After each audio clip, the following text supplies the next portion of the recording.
Bonjour à tous et bienvenue dans ce nouveau volet de Météo des énergies. Nous voyons donc aujourd'hui les énergies du 11 au 17 décembre et pour cela, j'ai pris cette semaine un simple jeu de cartes à jouer. Nous allons donc voir ce que peut nous apporter ce genre de jeu en termes d'énergie environnante. Et pour commencer, j'ai tiré la carte du 3 de pique inversé. Cette carte nous laisse plus ou moins dans la confusion mentale dans laquelle nous nous trouvons en cette fin de semaine. Et même si nous devons normalement terminer la semaine sur une note positive, nous allons surtout trouver des compromis pour faire d'autres choses que de penser à la semaine qui s'est passée. Mais au fond, le déséquilibre engendré par la pleine lune, avec beaucoup de remises en question ou des choses du passé qui viennent à remonter, nous laisse dans cette confusion mentale que l'on retrouve dans ce 3 de pique inversé. Mais là, nous en prenons conscience. Elle nous rappelle que nous avons tendance à mettre de côté les petits soucis quotidiens au lieu d'y remédier tout de suite, ou alors encore notre tendance à remettre tout au lendemain. Le conseil de cette carte, c'est de ne pas laisser traîner ces petites choses qui, finalement, en s'accumulant, finissent par prendre de l'ampleur et même voire à vous pourrir la vie. Alors réglez les choses une par une, de manière à vous en débarrasser au plus vite. C'est le bon moment dans l'ensemble, en tout cas, pour mettre de l'ordre dans toutes ces petites casseroles que vous n'aurez plus besoin de traîner ensuite au moment des fêtes ou en début d'année. Alors ensuite, j'ai tiré la carte du 8 de pique, qui vient confirmer la carte précédente, dans le sens où elle annonce des retards. Alors effectivement, à force de remettre les choses, finalement, vous n'avancez pas.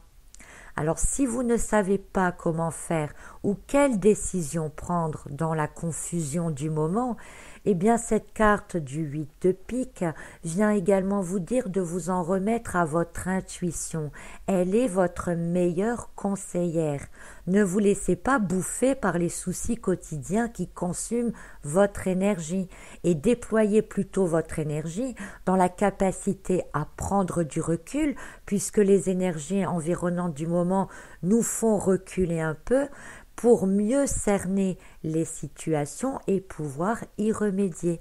Donc ne vous lamentez pas et continuez d'avancer. Ensuite vient la carte du roi de cœur, alors une énergie masculine assez forte qui nous apportera du soutien.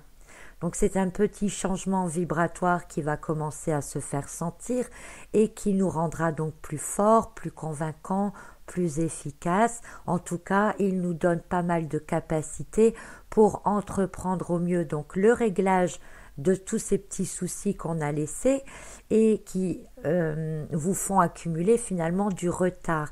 Mais en plus, il vous permet d'entrevoir d'autres possibilités, voire même de mettre en place de nouveaux objectifs. Alors, on dit toujours que c'est pas vraiment le moment de mettre en place des nouveaux objectifs en fin d'année, mieux vaut attendre le début d'année, mais après tout, pourquoi ne pas commencer à y penser? Et donc, si des idées vous viennent en ce milieu de semaine, notez-les pour ne pas les oublier, mais n'entamez peut-être rien vraiment de spécial à cette période-ci. Donc si vous avez envie de tourner une page, en quelque sorte, on va dire que c'est normal, ce roi nous y invite, il nous aide aussi à y voir plus clair, donc prenez des notes plutôt à ce moment-là.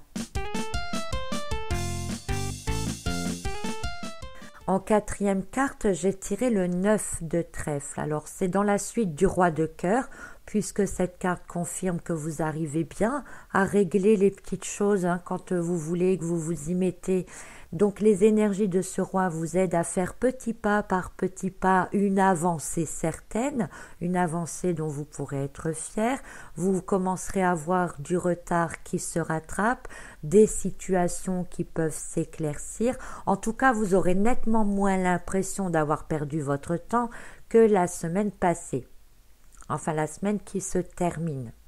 Si une action était bloquée, une situation était bloquée depuis un moment et que vous étiez en train de vous enliser dedans, eh bien, il se peut que vous ayez même des actions dans le courant de la semaine qui vous permettront de relancer la machine ou d'apporter un début de déblocage, ce qui est plutôt positif, alors profitons-en.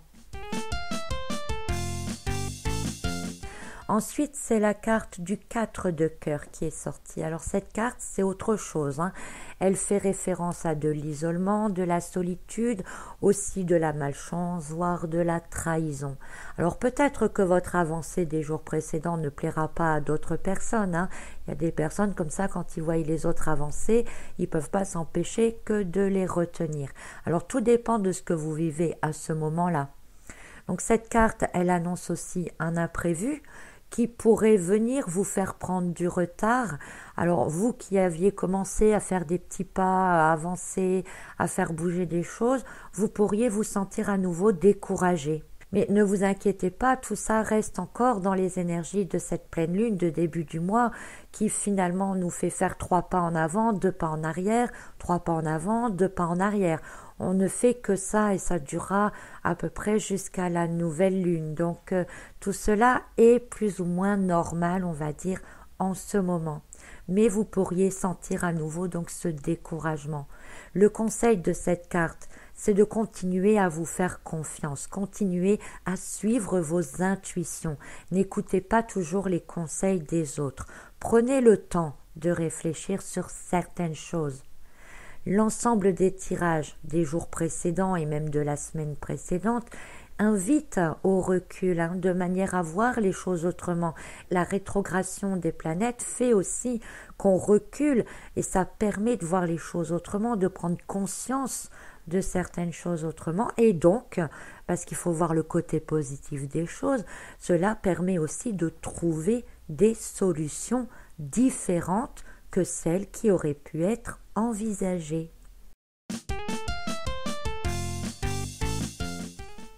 Alors l'avant-dernière carte pour cette semaine, c'est celle du valet de trèfle.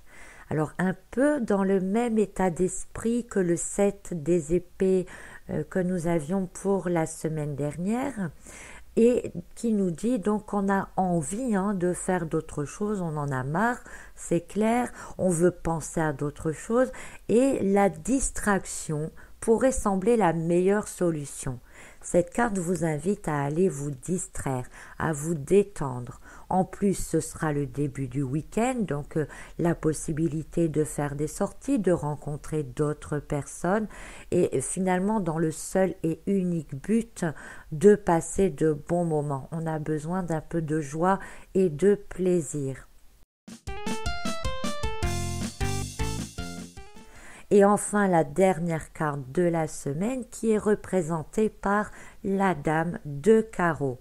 Alors, elle a toujours une connotation un peu négative, cette carte, mais elle est aussi finalement dans la suite de la précédente puisqu'elle évoque également des plaisirs en tout genre. Donc c'est un personnage quand même avec un caractère fort, avec de l'impatience, qui pourrait vous faire pencher parfois dans l'extrême, peut-être même faire remonter un côté sarcastique, un côté plus sombre de vous-même, qui sera peut-être pas forcément bien pris par les autres. Donc faites quand même toujours attention à tout ce que vous pouvez faire ou tout ce que vous pouvez dire. Donc ces 2 dernières semaines semblent effectivement de plus en plus longues, pesantes, les énergies sont lourdes, nos actes pourraient être dénués d'une certaine valeur morale, mais c'est pas vraiment voulu, c'est plutôt pour nous débarrasser des tensions, pour les oublier. Donc essayez de ne pas rester bloqué dans ces énergies-là. Le travail finalement c'est d'arriver à se dépasser ici. Il faut arriver à se dépasser, à être au-dessus de tout cela. Nous arrivons en fin d'année et les tirages même des semaines précédentes, finalement, avec cette pleine lune, eh bien, tout nous indique qu'il est temps de mettre au clair tout ce qui traîne, afin de repartir sur de meilleures bases en début d'année ou d'avoir l'esprit tranquille et libre au moment des fêtes. Ne laissez rien derrière vous. Cette période, elle est longue, mais elle est propice à régler tous les détails, à remettre de l'ordre. Ça peut également être une période de bilan personnel de l'année, Les énergies de la pleine lune se faisant toujours ressentir, elles font remonter facilement certaines choses qui doivent ou qui peuvent encore être réglées en vous ou voire améliorées, des choses sur lesquelles vous pouvez apporter de la lumière. Ces énergies nous obligent aussi à ne pas aller trop vite, à prendre du recul. Alors prenez-le ce recul, prenez-le d'une manière positive, d'en faire quelque chose de positif dans le fait d'arriver à vous dépasser, comme je vous le disais juste avant. Donc avec l'ensemble de ces cartes, on peut en déduire également qu'il faut continuer à vous faire confiance, à écouter vos intuitions, de ne pas vous fier à tout ce que vous entendez à droite et à gauche, de ne pas toujours suivre les conseils si gentiment donnés par l'entourage. Donc à la fois des conseils et des mises en garde pour cette semaine, avec des énergies qui vont sûrement encore vous ouvrir les yeux sur pas mal de choses. On entre finalement petit à petit dans une vraie prise de conscience, une prise de conscience de la pleine conscience finalement, qui seront en gros les énergies de 2018. On commence déjà à baigner dedans. Voilà, alors je vous souhaite une très belle journée, une très bonne semaine à tous. On se retrouve la semaine prochaine pour voir un peu la suite de cette météo des énergies. Très belle semaine à tous, à bientôt.